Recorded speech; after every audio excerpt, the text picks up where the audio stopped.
Welcome, everybody, to the All Bullshit Aside podcast. I'm David. This is my co-host, Edie. Hi, everyone. And this is episode 13. We are going to be talking about Domestic Violence Awareness Month. Mm-hmm. So it's a huge topic right now. I mean, it's been going on for many, many years. We can, talk about that. But most recently, about our favorite team. Oh, yes. What's happening in the world right now. Yeah. Julio Urias from the Dodgers. Disappointing. It's like, that just shows you that it's not just, here in our world. Right, that's a different world. These are figures that are out there. These are people that kids look, they're looking up to. Right. We tune in to watch a game to see one of our favorite pitchers, and then this comes out, so it's very disappointing. Were you ever a victim of? I was. When I was married, it was more verbal, and again, domestic violence, domestic abuse, it's not just physical, it could be obviously verbal, mental, a lot of relationships are from like a narcissist who's controlling. I was married to a narcissist, so I can really relate to that. Yeah. But with my past was more of verbal. He put me down a lot during that time of my life. Anytime he knew where my triggers were. Yeah, that's what they do. And I would start doubting myself, but talking about violent, I unfortunately did become violent at one time. I didn't put my hands on this person, but I, threw something at this person only because I was trying to get him away. But as far as physically hitting somebody or being hit, I have not. But what about you?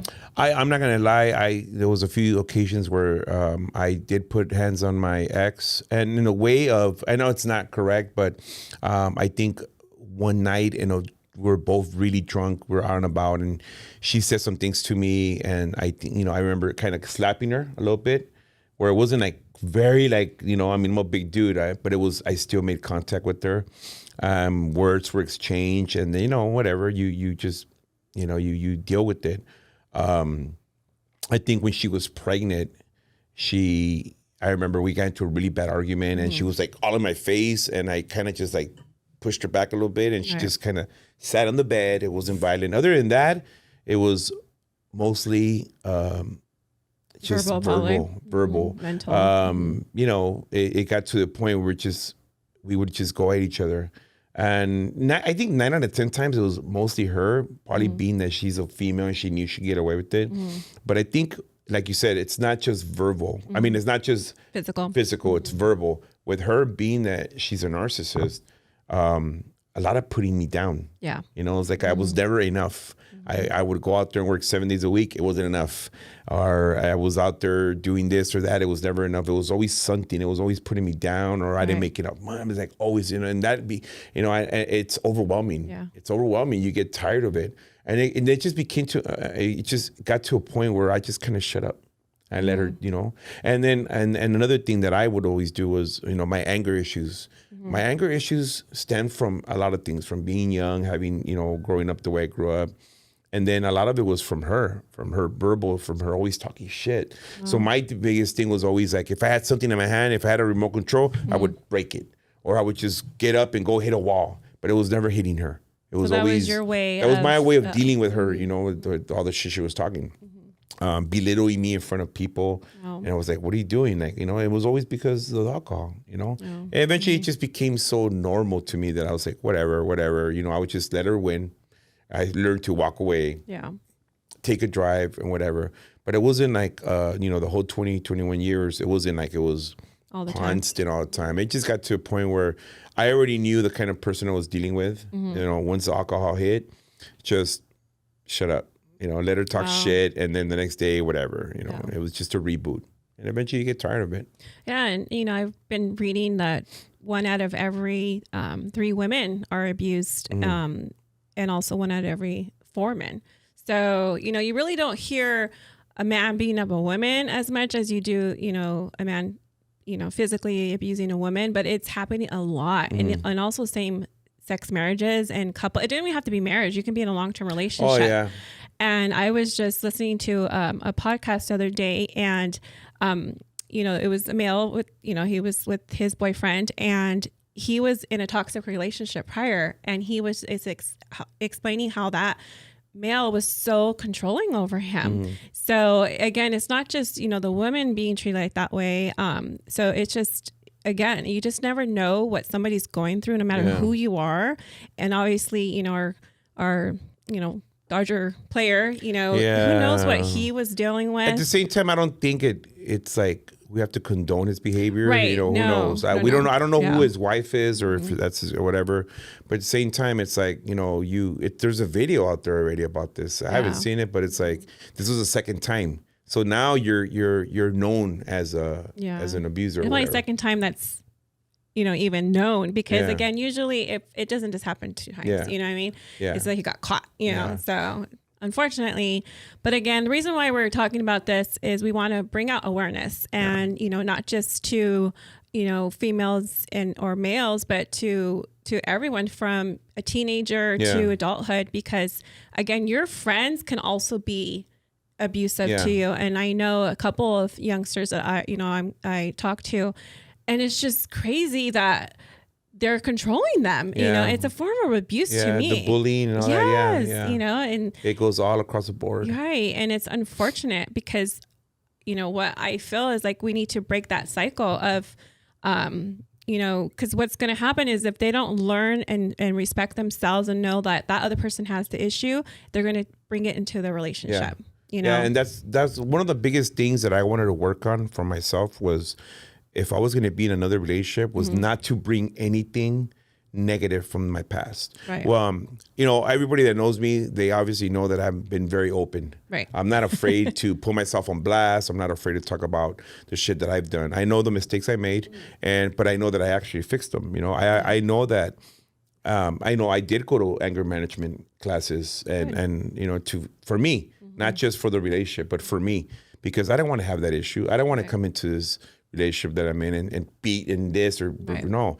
And the person I am now, it's so, even I notice I'm so different. I could never do that again, because I learned to deal with my anger. I learned to deal with my stress. I learned to deal with everything. It's too expensive to break things now. Well, yeah, not only that, but I just don't want to be like that. I don't want to be, So what did you learn while going to those classes? Obviously, how do you say that you and your current girlfriend just get in an argument, or even like a coworker or something, whatever, a friend? Would you get to the point where, or maybe you have I have you? actually, okay. not that long ago at work, I got into an argument with the coworker. It was heated. I was mad. I was just mad at the situation that he created. And I said some words, and then 2 days later I came back and said, "Hey man, I'm sorry. I apologize." And he was like, "Oh wow, that's very big of you." And it made me feel good, because now I know. I walked away. I had another coworker talk me down, and I wasn't going to do anything physical. It was just verbal, like, Right.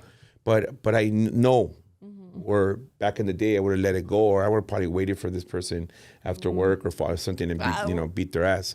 But now it's like, no, I mean, it happens, especially at work. You're working with a lot of men, and you want to be on the same page, but sometimes shit happens, and then, so. And this coworker actually is related to the guy that I stopped talking to, the guy that I was your hater friend. Yeah, or whatever. No, I mean the other guy, the one that was I was the best man at his wedding last year. Okay, they're actually cousins. Oh wow. So not only did I go apologize to him, I apologized to his uncles that work in the city and said, "Hey, I'm sorry, man. Oh man, don't worry, things happen, blah, blah, and now, So I was big enough to go and apologize to everybody across the board, and that other person, I don't. Have you talked to him? No. Oh. No. There's murmur around the guys and stuff that he feels like I don't need to go apologize. It's cool, you don't have to, but I'm not gonna go apologize, because at the end of the day, you know what you did. You know how you disrespected me with my girlfriend. You know how you disrespected me in front of people, and I already let it go. I don't.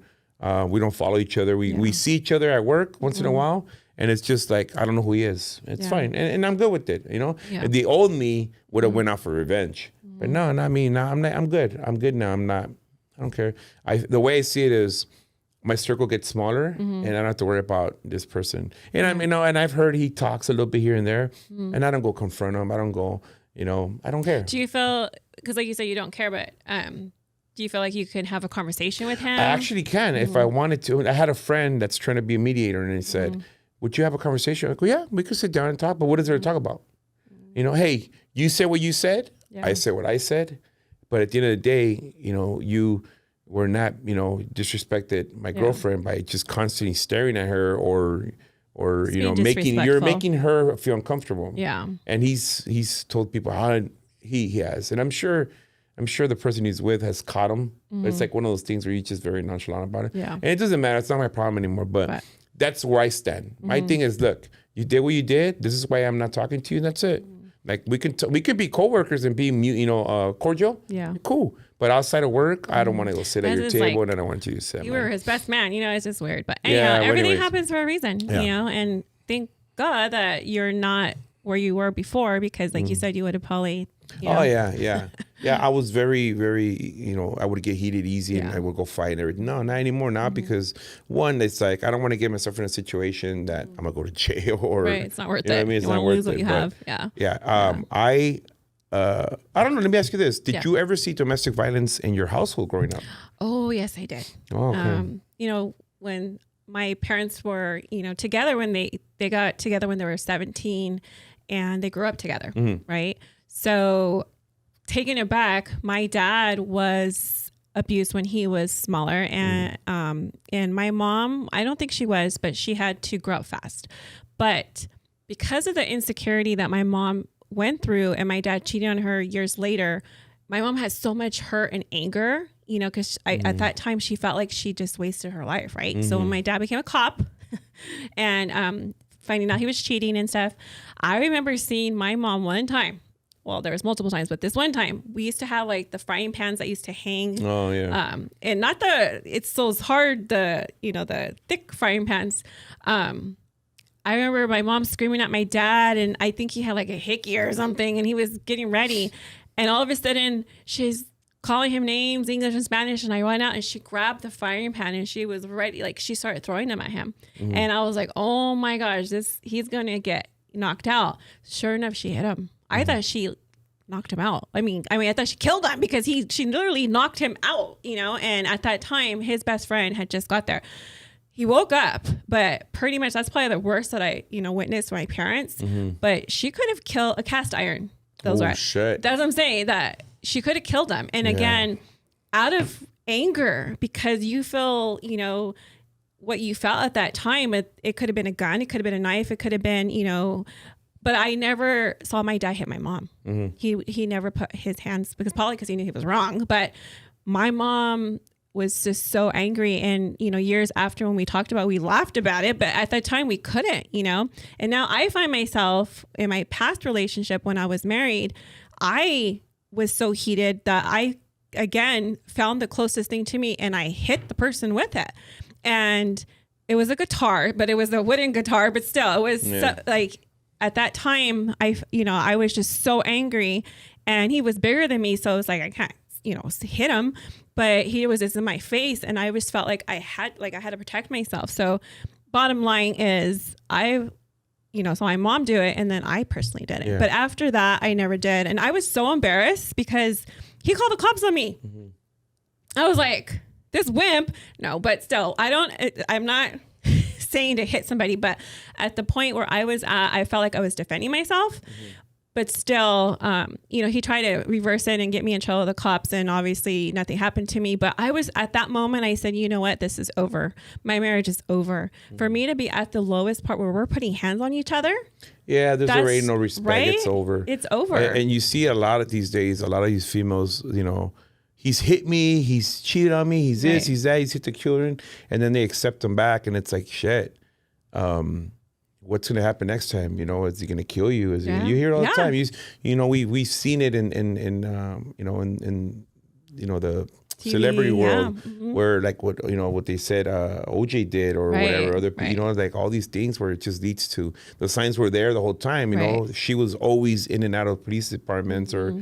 But it was ignored. And there's brutal everything. It was just ignored because because who it was. Yeah. There's family out there that know that their daughters are getting abused and stuff, and they don't brothers that don't step in. Yeah. You know what? I remember one time. Sorry, a friend of mine, the mom was old. They're old school, right? And old school Mexican, but still old school. And the daughter got into marriage young, and she was getting abused. And you know what the mom told her? Deal with it.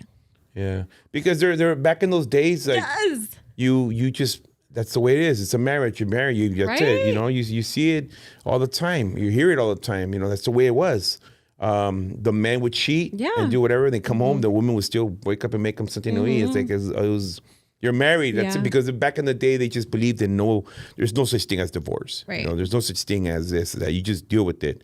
And nowadays, you know, obviously women are like, no, I'm not going to deal with it no more. I mean, there's still a few that do. Right. But I think it's because out of fear. Right. You know, or the kids, it's out of fear. Like you hear all these stories of how the ex and you know comes back, kills the wife out of revenge because she's dating someone else. You hear it all the time. You know, some men can't let go. The thing that I think it's weird is, look, if you put yourself in that situation where you cheated on her, you beat her, and you did whatever you did to her, and she leaves you, and then you have the nerve to try to get her back after all that. Like, you're mad at her for trying to move on. Like, come on, man. Like, at one point, are you like? But it's a cycle. It's going to keep happening. Right. Do you feel like it's mental, or it could be drug induced, or do you feel like? I think nowadays a lot of it is like drug induced. A lot of these dudes out there, they drink, they're doing what they're doing. They just act out of, you know, they just react. Like for me growing up, I didn't really see anything crazy in my family. I think a few times I saw my mom throw something at my dad, and he was just like, whatever, and that was it. And whatever, why it happened, maybe just like they were arguing or whatever. But I never saw anything crazy. My dad was like really mellow. You know, my dad would just let her speak her mind, and that's it. And my mom ran that house. I know if my dad's watching, my mom ran that house. You know, anything. She still does. He'll act. Oh yeah, he'll act like he was. You know, no. And it wasn't in a bad way. It was just my mom was smart with the money. My mom knew how to shop. My mom knew how to, you know, cook certain things, make them last. You know, that's what my mom was. Yeah. My mom was a hustler. You know, big time. But other than that, I never saw my dad like do drugs or hear him doing drugs. I never saw my uncles, you know, my uncles were always in the same spot. They were not sneaking out to the bathroom every minute, you know, together. Do you have uncles that cheated on their wives? That I know of. I think I have an uncle that had a kid. And I'm not sure if he cheated. I think he did. But then it was one of those things where... if he had a kid? Well, I don't know if he had the kid. Then I don't know how this whole story is. Okay. I think he did, but... I think he had a kid somewhere else, and then you know my aunts, you know, and they had all these kids, and they just dealt with it. It goes back to deal with that, you know. Yeah, so I don't know. I never questioned it. I just, you know, grew up seeing what I saw, and nothing that I saw made me turn out a certain way. You know, I didn't, you know, choose to be. I mean, I had, you know, like growing up in the whole, you know, you do what you see or whatever. Yeah. The only thing I saw was I had a couple cousins that were gangsters, and then I got into that a little bit. Other than that, I didn't see anybody doing drugs. I didn't see anybody really drinking a lot or doing, you know, all this shit. Yeah. You know, everything I learned was in the streets, and then obviously, you know, as I got older, it was more of, you know, just trying out things, I guess. But other than that, like... You were never forced to. Yeah, I didn't see my dad do things, and I had to follow them. You know, the only thing, my dad's a hard worker.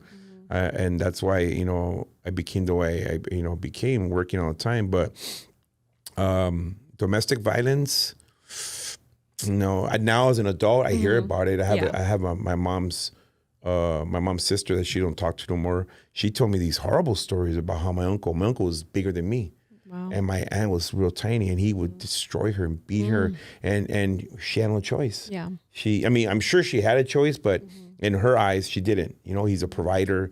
Right. Yeah, you know, they were the ones that had the house. They were the ones that always looked good. So growing up, all I saw was, oh, my uncle, my aunt, my favorite uncles. Now I'm like, what a dirtbag. Yeah. I never knew that was happening behind closed doors. And it wasn't like my mom was going to, you know, be out there, to, you know. Right, telling her business. You know, I think you hear it all the time. You know, when the woman's getting abused, she has all her friends and sisters and everybody, get out. Right. And then they wind up getting killed. And it's like, well, we told her. At the end of the day, it was their choice to stay there. Yeah. But well, I mean, it is a choice, but sometimes some people don't have it as easy to leave. I think I was telling you some years back, I didn't know what career I wanted to go into. and I was looking at different options, and one of them was part of the violence solution. It was like a counseling department in the area I live, and you had to do a couple of classes, you had to do some videos and some training, and I was enjoying it because I feel like I my heart was in it because I experienced it myself and my family, and one of the things was to be part of the hotline, like the 911, but the hotline. Yeah. So we had to like do so many hours with that. But the hardest thing for me that I knew, like, this is not for me, like I couldn't do this, was you could not tell that person to leave. You could just encourage them for safety and come to one of their houses that they have, for safety. But you couldn't encourage them to leave. You couldn't encourage them to take anything. You couldn't encourage them to all this whole, like, you can't do. And I was like, what are you talking about? Yeah. If I'm going to leave, I'm going to leave with the money that's in the safe. Because again, I'm a thinker, like, I put 15 years in this relationship, and if I know there's $50,000, whatever, but they're like, no, you can't encourage them. Your personal mind doesn't matter. And I just said, I could not do that. Yeah. And then the other thing too, is that you couldn't even, be there for them as far as giving them advice that for their children too. And that was hard for me too, because there was one lady that the father was abusing the child. Oh my God, that just broke my heart. And I was like, why aren't you leaving? Oh, I'm getting emotional. It was just, she couldn't, but she would call pretty much like the third phone call. And I knew I was like, you know what? I think she's calling because I would give her, advice. And I finally said, I can't do this anymore. It's funny you say that. I can't. I found myself in the beginning when I was doing my TikTok videos, when I was venting, I was just trying to open up. As I was going, I found a lot of females were reaching out, like sending me DMs, like, this is going on with me. What do you think I should do? So they started like asking me, what should I do? Yeah. What should I make? Whoa. I'm not here to tell you, like, I can tell you, it's wrong what he's doing, and I would hear horror stories. He beats me, he cheats on me, this. And then in my mind, I'm thinking, what is not like clicking? Like you do not like see that you need to leave. And there was a few times where I got like heated. I'm like, you know what, you don't deserve that. You don't. And I'm like, wow, all I need is for some fucking guy to look for me. You're the one that I don't want that. And eventually I said, look, I'm not a therapist. I think you need to really evaluate things, like this is like, it's bad. Like if you don't see it's bad, then what can I tell you? It's kind of like the red flags when you talk about dating, you know, and why do we choose to ignore these red flags at the beginning? Look, everybody's going to come with a little bit of red flags. Everybody. Pinkish. But there's people out there, red flag. Like, no, give it a chance, work it out, figure it out. Don't just like, it's a red flag. And a lot of times it's because wherever they were before, that's probably something that was part of the situation or the problem, whatever it may be. Right. But yeah, a lot of these people that are here trying to like, follow this script on how to meet a person, a man or woman. Check off sheet.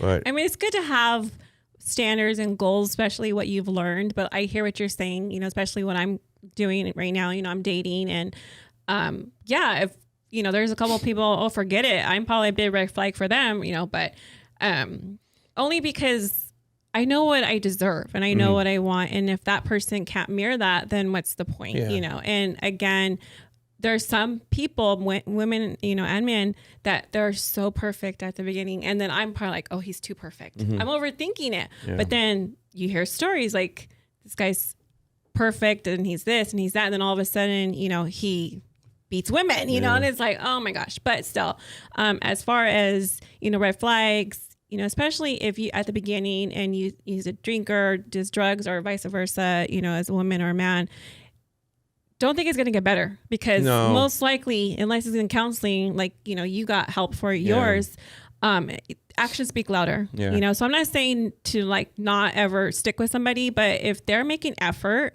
and they realize, then that's who, you should definitely invest in. Yeah. When somebody beats the crap out of you and then later on says, I'll change, they're not going to change. How do you change from that? You're just, I mean, maybe there's, I've seen a couple, but damn, it's like, And so if you know someone's always drinking, doing drugs, and is going to beat you that night, and it's a constant thing, they're not going to change. You need to get away from that before, because eventually what's going to happen is going to wind up killing you. Yeah. I had a family member, but it was drug induced, and it got to the point where it was, the person would beat my family member, and maybe like 3 or 4 times, and then it took the fourth time where it was like she had to go missing. And then finally that person snapped out of it. He stopped doing drugs. He stopped doing what he needed to do, got the help he had, and they were married for 30 something years. Oh, wow. So, but because it was drug induced, you know what I mean? I get it. I mean, at the end of the day, you have to I want know to do it. dudes that have tried to beat their lady because the Raiders lost that day. It's like, fuck, bro, that's like severe. I mean, we'll look at, but it's, I know it's not funny, but it's like, some guys get triggered by the smallest things. Things are just so meaningless. I hear that too. Like when men have like corporate positions and stuff, and it's like they're high strung, and especially when money is involved, and again, and when they make investments and they lose or they gamble and they have to, let their frustration out. It's like you said, go hit something else, but don't hit your person that's your mate. And unfortunately, it still happens in this time, and it's gonna keep happening. It's just a cycle. It's not gonna, anything in this world, we hear that this problem, we should do homelessness, you hear about drugs, these are things that's just not gonna go away. You can try to, gun violence, everything stems from something. It's just a cycle. It's unfortunate. We try to do like suicide prevention month, and then this prevention month and that and it's just the same thing every year. It's just it's sad that this is the way it is. Doing this podcast, our hopes are that even if it helps one person, that's the way. That was my thing. If I can help somebody, even one couple, save their marriage, that was my, if you can help more, good. But it was always like, look, men, it's not, there's nothing wrong with getting help. Nothing. There, if you have people around you that are gonna make fun of you, clown you, or whatever, then those are not real friends. Right. Because you surround yourself with people that, if you surround yourself with people that are just almost the same way, they have the same way of thinking, that you get away from that circle and get a new circle. I did that. I got away from a lot of people that were just negative, and the whole mentality is just tough. And I still have a couple of friends that are like that, but it's, they see what I'm doing and they kind of just back away. They're like, hey, it works for him, cool. And I don't go out there and try to preach to people. Right. You need to, the only thing I do tell like some of my coworkers, like, listen, man, just don't stop dating your girl. Don't, because I see patterns. I have a friend that his thing is just, he buys her something and he expects sex. It's like, bro, you there's more than that. You have kids now. Now I'm starting to see the pattern where he's getting comfortable, and it's like, don't get comfortable. Because any moment she can get tired and say, I'm done. You got to balance everything out. We just can't be workaholics, because in my environment, you see that a lot. We become workaholics, and then you hear what happened? What happened? So-and-so got divorced. What? How? Works a lot. Okay, well, you just balance. Everything's balanced in life. But at the end of the day, nobody, male or female, deserves to be hit, or deserves to be, being a domestic. Or being, put down or, as far as, looked down upon. And I don't want to say I understand that, well, I can't leave him or I can't leave her because of the money thing. It's like, that's very tough. It's hard. It is. Who are we to judge, like people, but there's a lot of resources right now. There's a lot online. Again, I will post some stuff on our website, just like I did for the mental health awareness. But, this time and age, I think it's harder. I mean, everything in the world's like triple right now, like rent, mortgage is crazy. Yeah. So it's like, there's a lot of stress. There's a lot of, and I get it. People, it triggers people and things happen, but we have to learn to just kind of deal with it in a different way. You have to love yourself and knowing that, especially if you have kids, that would you want your daughter or your son your to be in a relationship like that? I know I wouldn't. I know my daughter's, she's in a relationship, she's moved on, and I as much as I am, a little more kind-hearted now, if I heard that her new boyfriend touched her, I think everything goes out the door. So no, I think, with anybody, but again, the one thing about your daughter, I think we were talking about this the other night, is, you were talking about how her current boyfriend resembles you a lot, and thank God, because again, you showed her how a woman should be loved, and I always say most of the time your first love is usually your dad or, male figure in your family, because some girls aren't, raised by their fathers.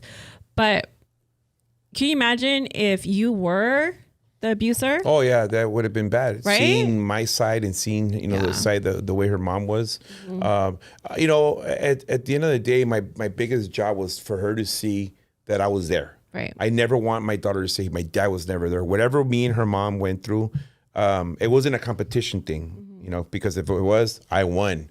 But anyways, I wanted her to see that, I was there for her, and emotionally, I wanted to make sure she knew that I was there. She can count on me, and it's not just about money. I wasn't going to try to be the kind of parent that, here, I bought you this, leave me alone. I don't want to be that kind of parent. I wanted to be, very involved. And there's not a knock on my parents.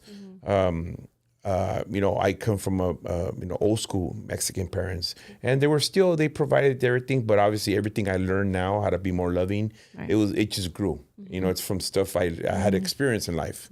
So yeah, I needed her and my son to, even though I know that I was a little tougher on my son, but I wanted them to know that I was there as much as I could be. I was there. Right. Like you're saying, because the way you grew up. Yeah. But it's good now, because now that your son's going to have, he's having a son? It's having a son. Oh my gosh. Your last name carries on. Yes. He's definitely going to be a great father too. I know my son's going to be a great father. I know he is. Yeah. Right. And obviously he picked a good woman, he's married to, because I'm sure, he knew what he wanted, and we're great examples for not just our kids, but also our community, our family, our friends, and hoping your friend circle that you're talking about and seeing you that, doing this podcast and meeting who you met and you're happier. It's not, you're trying to show off. Yeah. You're just saying, you know what? You can do it. Yeah, it's doable. It's not doable. like, you have to just stay miserable and be in that whole, I tell people, look, you go through it, go through whatever you're going through, deal with it. Yeah. But don't just, don't try to cover it up, because it's going to keep coming out. Right. Deal with it, hurt, cry, scream, do whatever you have to do. Even there's still days I'll be driving, I still tear up about certain situations, or I'll let out a scream in the car when I'm by myself. It's normal. It's just, it's that little. You're letting it out. You're dealing with that. Yeah. And that's part of the healing, as they talk about. Don't cover it up. You have to deal with it and not put it behind. Yes. And an example is, whatever you're going through, example with me, it's like, okay, this person left you. The person left you. Okay. They left. So you have to accept it, but it's okay. It's okay. And that's the thing is what happened to you. And, especially when you took her back and you tried again, and it's like, oh my gosh, but you know what? It's that person. Yeah. That person's I issue. know that in my heart, it's not me. And even some of that person's family has reached out and said, it wasn't you. Yeah. You're good. Yeah. So, and that makes you feel good. Like, okay, I tried. Yeah. And it didn't work. Yeah. Fine. So be it. I'm gone. Right. That's it. And they see you happy because like you said, karma, because again, usually, if somebody's cheating and it's not out of, their kind heart as far as being in a relationship and trying to make it work. Like, I'm just saying, she could have been like, we tried, it didn't work. Let's end things. And then she moved on. Obviously, she did it in a way that she shouldn't have done it. And whatever, with my situation, karma will come back to you no matter what. Point being is, now that you're happier and you can move on, that you won't do that to somebody. You wouldn't do that to your current girlfriend. That's everything that I've learned is like, this is not what I want somebody to go through. You don't want her to, you're not going to, when you guys go and have drinks, you're not cussing and, you worry about stuff like that. She doesn't have to be worried about being abused. I'm out taking my girl out, having fun and making sure she has a good time and she's taken care of. She's everything. That's what I care about. Yeah. That's what you get to look forward to is that if you learn and you went to your counseling and like you said, you weren't innocent, you put hands on your ex. And I'm just saying that it was right. But again, and like me, I threw stuff at my ex-husband as well. But I knew I couldn't, that wasn't me. And probably that's how you felt too. Like, but there's some just wicked people out there. Just crazy people out there that they get off on that stuff. They do. And it's crazy and hope to God that, that creepy. They stay away from me and my family and my daughter.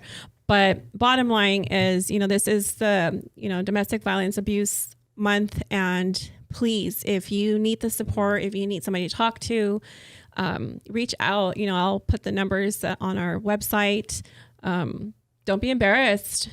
Times are tough right now. Life is so much harder than it has been ever, but life is short, and time's coming. Why live it the rest of your life miserable? Be happy. That's true. And it's just times right now is I'm feeling really blessed, really happy, and I feel the same way. And hopefully the people that are the abuser get the help, because our Dodgers. Oh God. We need help. We need a new pitcher. No, that's not that. No, but again, I hope that person gets the help and his family gets the help and anybody else that's going through it. Yes. All right. Well. So on that note, thank you. Yes. Thank you guys for tuning in, and we'll see you next time. Bye, everyone. Bye.